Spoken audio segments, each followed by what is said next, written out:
Hi, I'm Brandy Smith. I'm the Vice President of Workplace Diversity and Counsel at Lincoln Financial Group. Lincoln is proud to sponsor the diversity speaker today, Kelly McDonald. Kelly McDonald is a marketing and advertising specialist and considered one of the nation's top experts in consumer trends, generational differences, and leveraging the customer experience. She was the founder of McDonald Marketing, which has twice been named one of the top ad agencies in the US by Advertising Age magazine and ranked one of the fastest growing independently owned companies in the US by Inc. magazine. Her client experience includes iconic brands such as Toyota, State Farm, Nike, Harley-Davidson, Miller Coors, and Sherwin-Williams. In addition to her extensive public speaking experience, she's also the author of 2 best-selling books.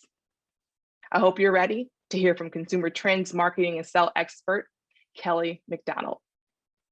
Hi, I'm Kelly McDonald, and I'm very excited to be with you today to talk about how to use thought leadership to grow your business and your brand. So let's get started. I'll share my screen.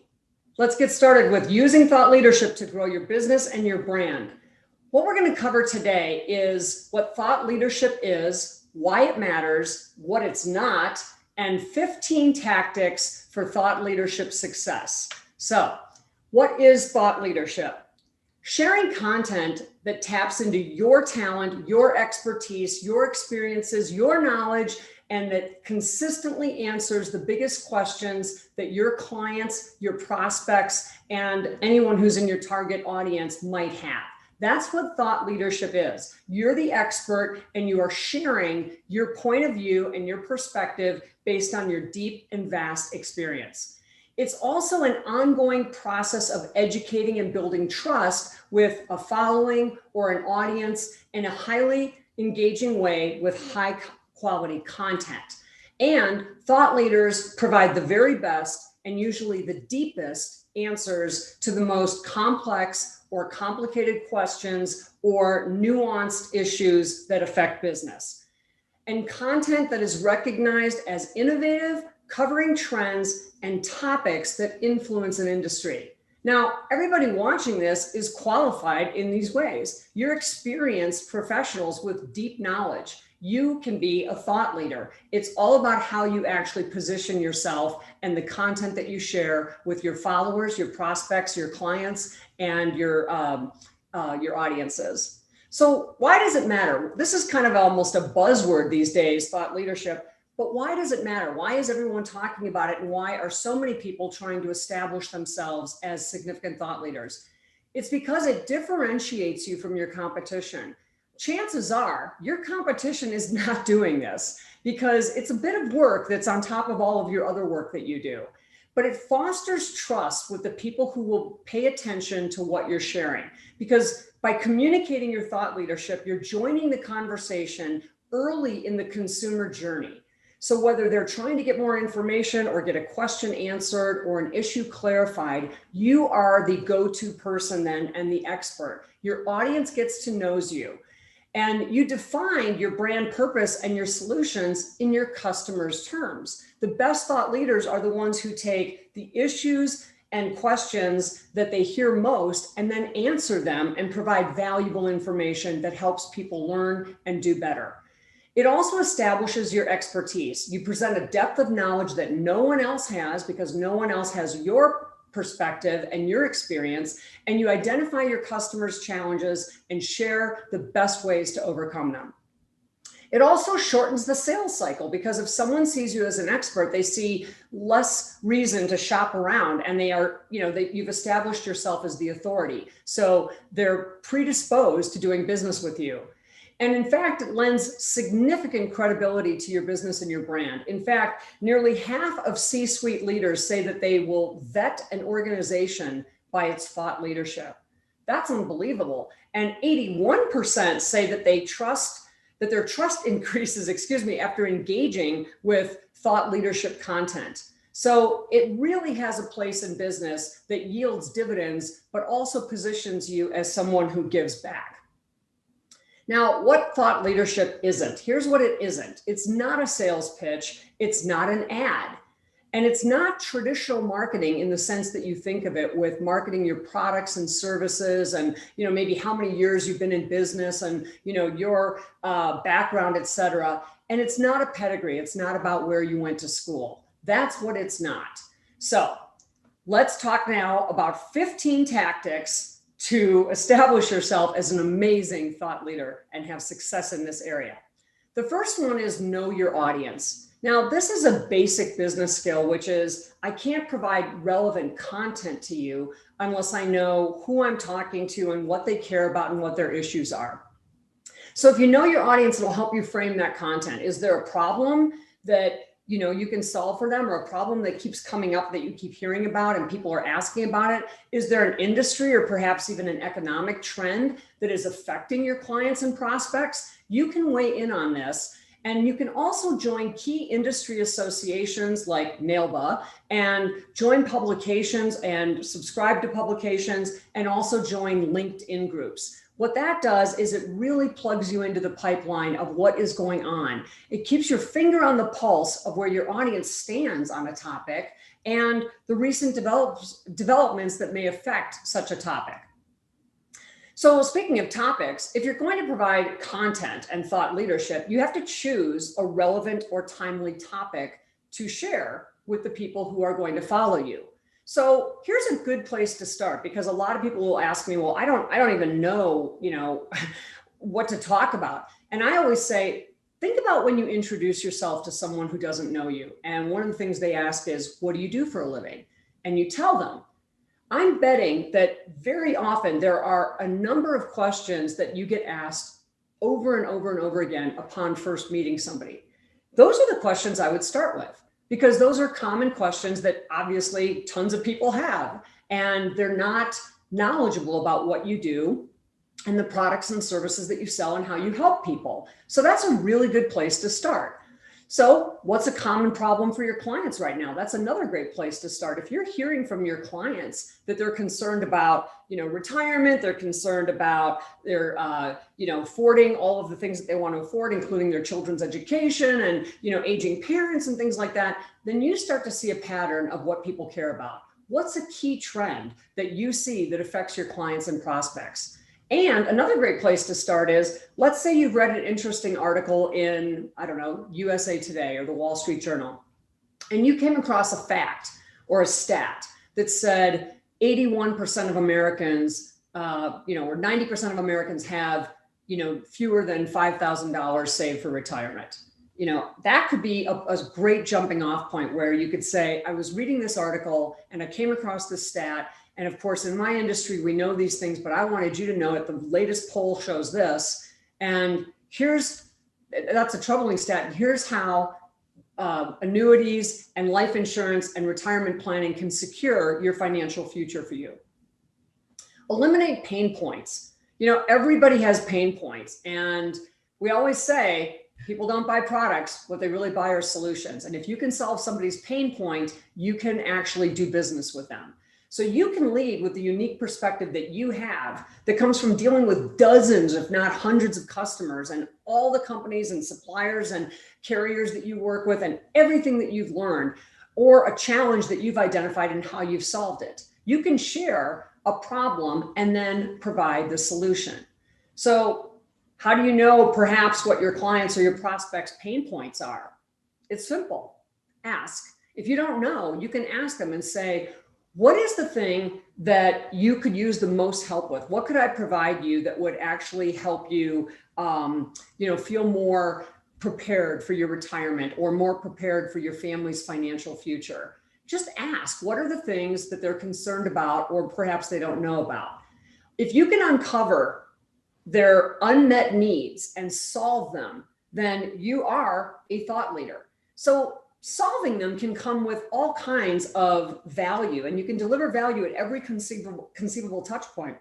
So for example, you can give information that has value. You could start a thought leadership post or a little video that said, here's the most common question that we get from our customers. And that's an information piece.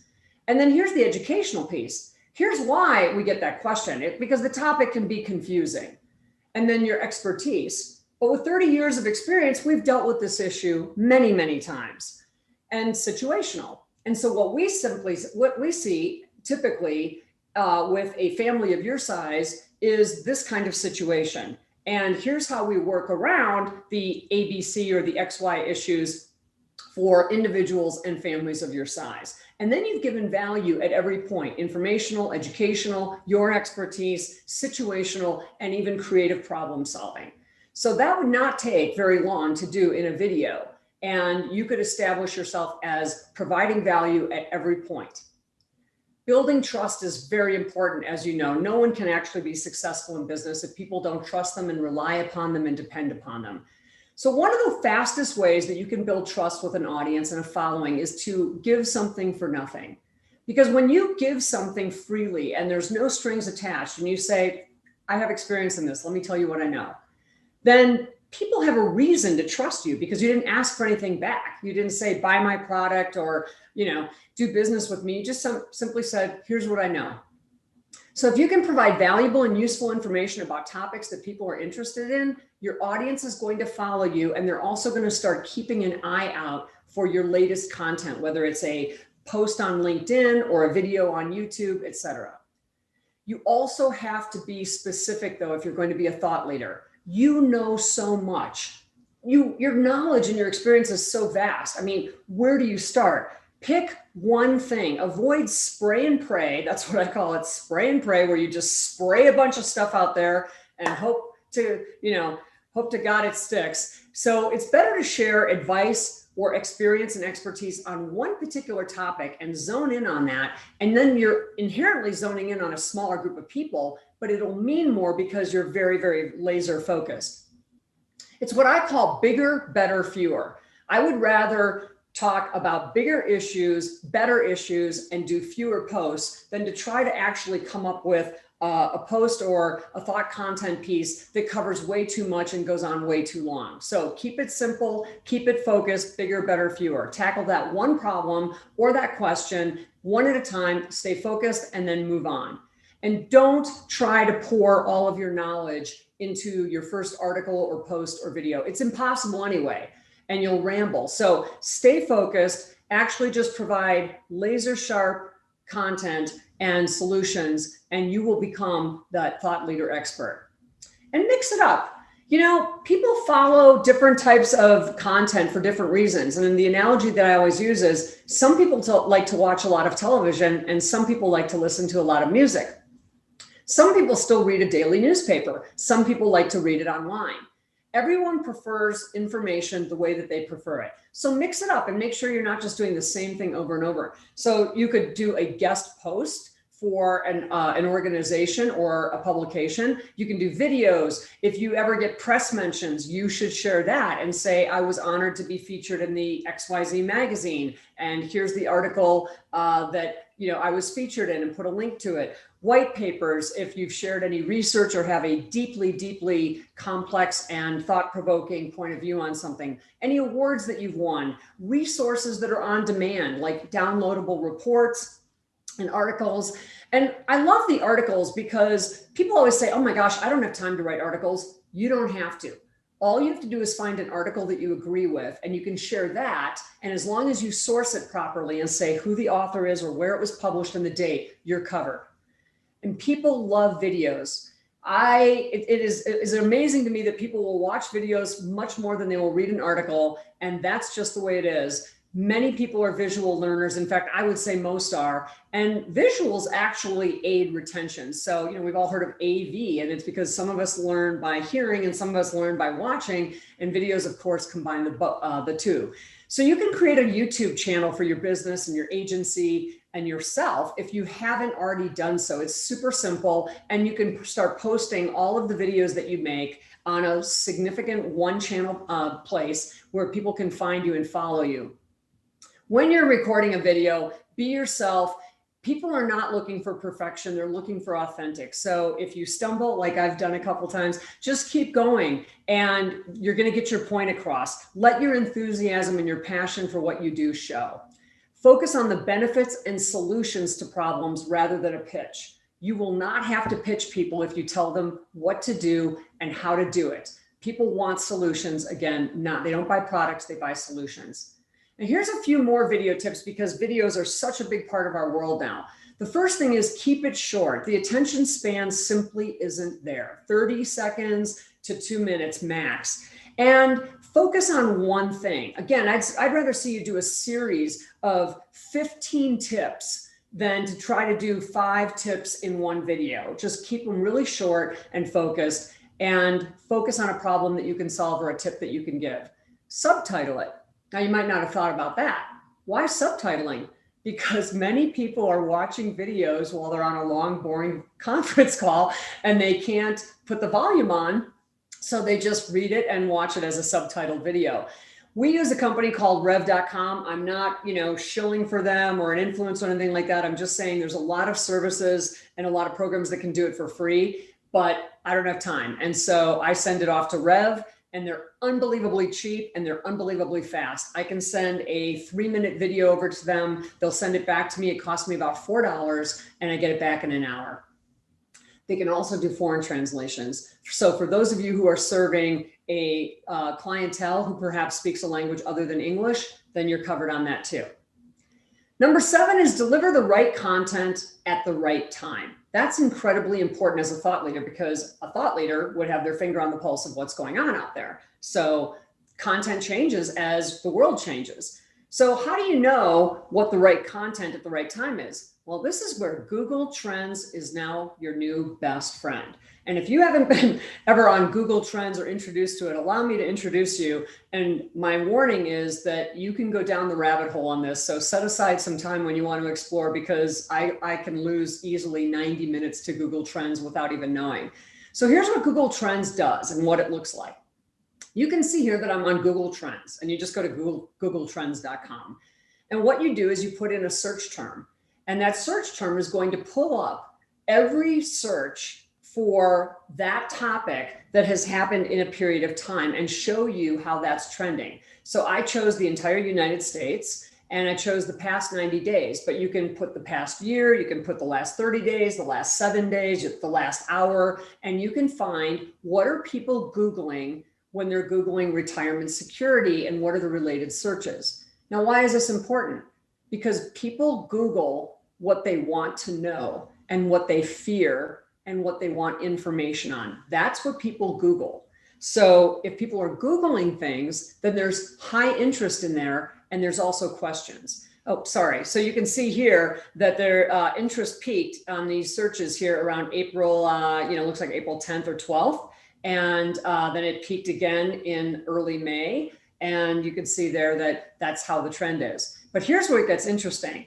That was a screenshot of the top part of the page. Below that is a map of the United States that shows you where the greatest number of Google searches regarding retirement security are coming from.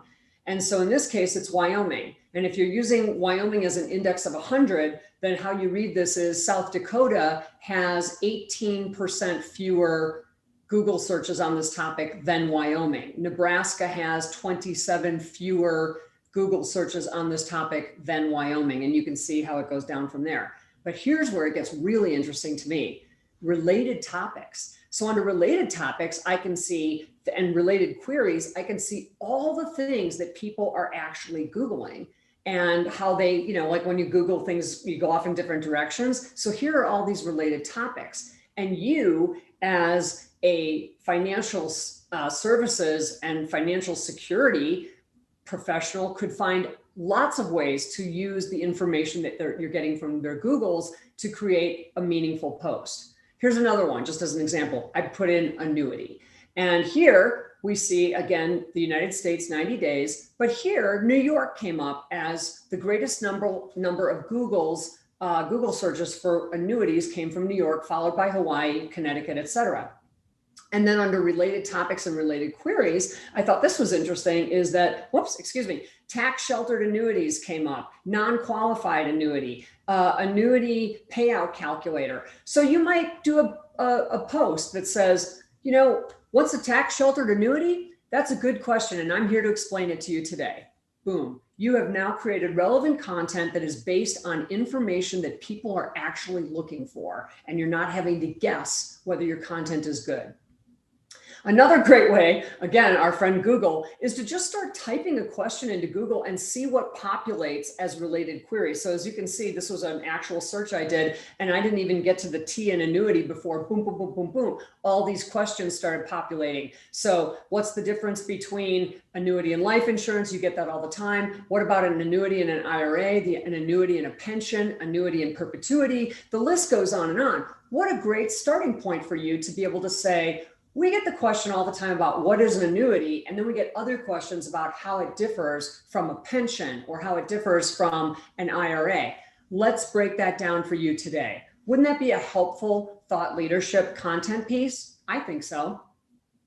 And then the 8th thing that I would recommend for you is to create an editorial calendar, because you need to have a plan. This is a strategy like anything else. And so if you created 5 videos over the weekend, and each one of them was 2 minutes long on a different topic, and then you also found a really interesting article that you agree with, and then you also have a LinkedIn post that you wanted to share, then make a calendar so that you're not bombarding people all the time. A really good number to shoot for is about 3 pieces a week, 3 posts, videos, whatever it is, 3 touch points a week. And you mostly want to avoid Mondays and Fridays because people can be distracted on either of those days.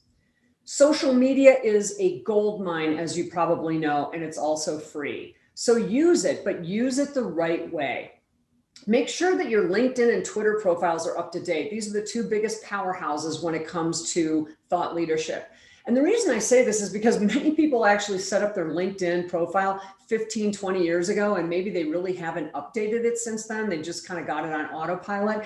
You surely have, awards or accolades or new areas of expertise that you've gleaned in those years. And so go back and revisit that and be there as a real person.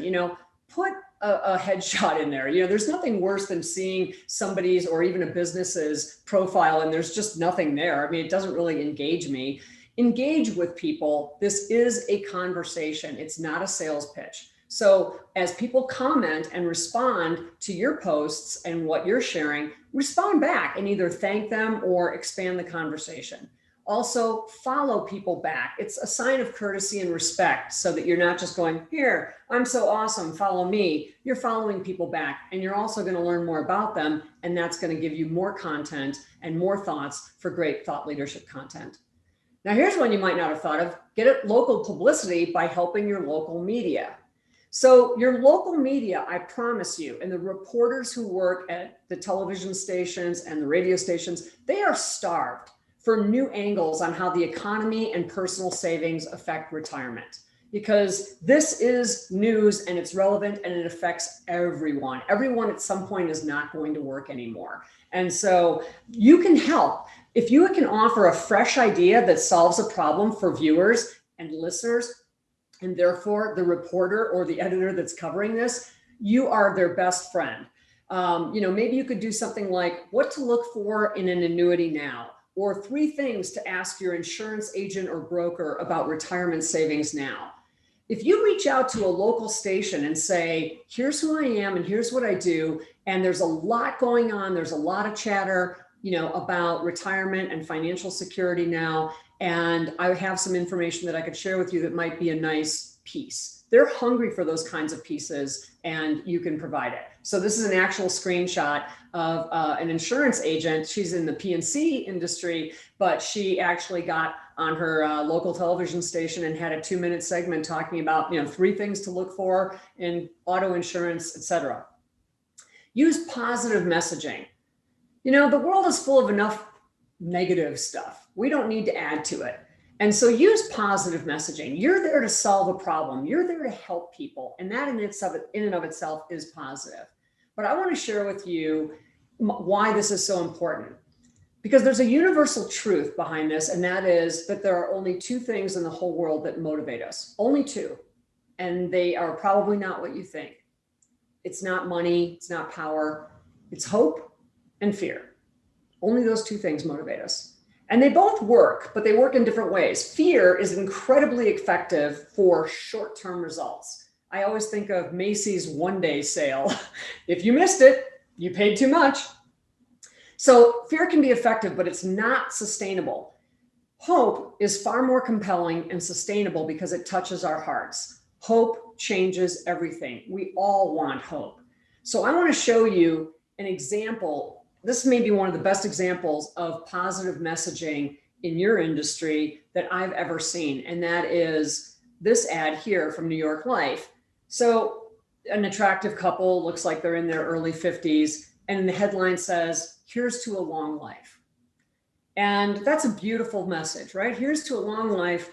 But if you look at the product that they're actually sharing content about, it's long-term insurance, long-term care, which to me is a pretty depressing product, at least when I think about it. I mean, it's necessary, but I think about it and I think, wow, if I get old enough, someone's actually going to have to take care of me. And that's true. So we can either look at it negatively like that, or we can look at it as, here's to a long life. May you live long and all that goes with it. Because we're smart enough to figure out that if I live long enough, I'm probably going to need some help. But they're spelling it out in a very positive way. Leverage the existing resources that you have.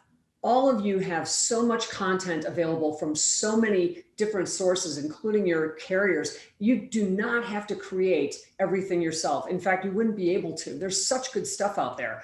So solve a problem. Again, I just took a quick spin through NAILBA's preferred providers website, and I found all this good stuff. And I'm just me, and I found all this great stuff. So here's one, a solution for working moms. It's by AIG.